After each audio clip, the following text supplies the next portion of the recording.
جس پہ ہم گفتگو کر رہے ہیں، حقیقتاً دین نے، مذہب نے، اسلام نے اور خود اللہ کے حبیب نے اسے عبادت قرار دیا ہے۔ ان کی گفتگو، ان کو یاد کرنا، ان کے فضائل و مصائب بیان کرنا، ان کے تصورات اور خیالات کو اپنے دل اور قلب میں اتارنا، یہ سب کے سب عبادات میں شامل ہیں۔ اور وما خلقت الجن والانس الا ليعبدون، اللہ نے ہمیں عبادت کے لیے ہی ہمیں خلق کیا ہے۔ آیا کیا عبادت نعرہ تکبیر لگانا؟ کیا عبادت صبح دوپہر و شام و رات 5 وقت کی نماز پڑھنا؟ کیا صرف یہ عبادت ہے؟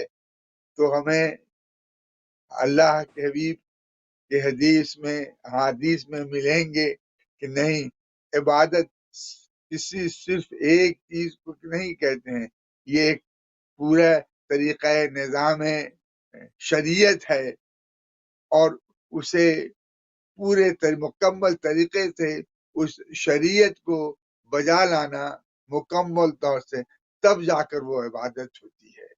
نماز بے ہم شک پڑھیں گے، روزہ ہم رکھیں گے، ضرور ثواب کمائیں گے، خمس و زکوٰۃ نکالیں گے، ضرور ثواب کمائیں گے، حتیٰ کہ جہاد پہ بھی جائیں گے لیکن خمس و زکوٰۃ کمائیں گے۔ لیکن اللہ کہتا حل جزاء الاحسان الا الاحسان، احسان کا بدلہ احسان ہے۔ جن محسن کا احسان مجھ پر ہوا ہے، انہیں تم نہ یاد رکھو گے، انہیں تم رسوا کرو گے، انہیں ان کی ذکر زبان پہ نہ لاؤ گے، تو میں تمہاری عبادت کو کبھی نہ مکمل سمجھوں گا، نہ ہمارے اس دربار عزتی میں قبول ہوگی۔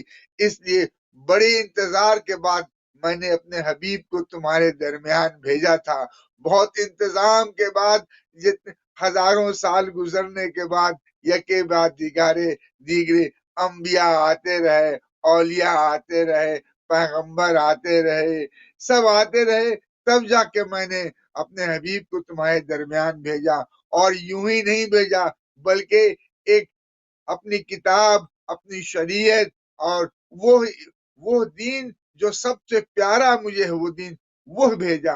اب اس دین کے محافظ کو، اس دین کے پہنچانے والے کو، اس دین کی تفسیر کرنے والے کو، اس دین کے ذریعے ہدایت پہنچانے والے کا احسان جب اللہ نہیں بھلا سکتا، تو ہم کیسے نہیں ان کی یاد بنائیں گے۔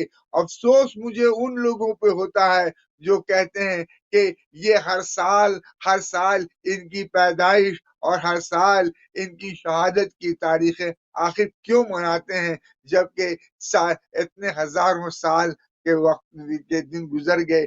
دیکھیے، یہ ہمارے دین، ہمارے اعتقاد کا یہ یقین مرحلہ ہے کہ آج ہمارے مرجع، آج ہمارے علماء جو ہمیں تہذیب دیکھ رہے ہیں، ہماری ہدایت کے لیے جو موجود ہیں، ہماری شریعت ہم تک بیان کر رہے ہیں، اپنے اصول اور اقوال کے ذریعے رسول خدا اور ائمہ کے کہہ رہے ہیں، یہ ایک معجزہ ہے۔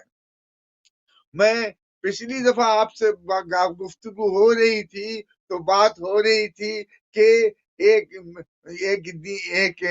کیا کہتے ہیں، مرجع اسلام نے فتویٰ لگایا کہ تمباکو سے پینا بند ہو جائے گا۔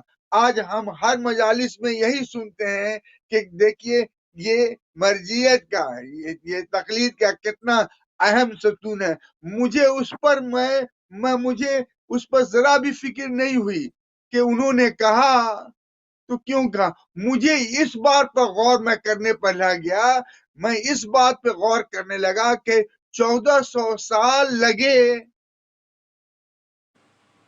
امت کو تیار کر کے مضبوط رکھنے میں، کہ 1400 سال کے بعد بھی لوگ جو ہیں اس طریقے سے یعنی تیار تھے کہ آج ہمارا عالم دین فتویٰ دے گا اور پوری قوم و امت اس کو فالو کرے گی.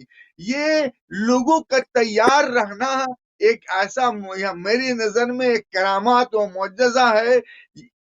اسی کی وجہ سے ہم اپنی تیاری، اسی طریقے سے ہم اپنی تیاری جو ہے امام زمانہ کے ظہور کی کر سکتے ہیں.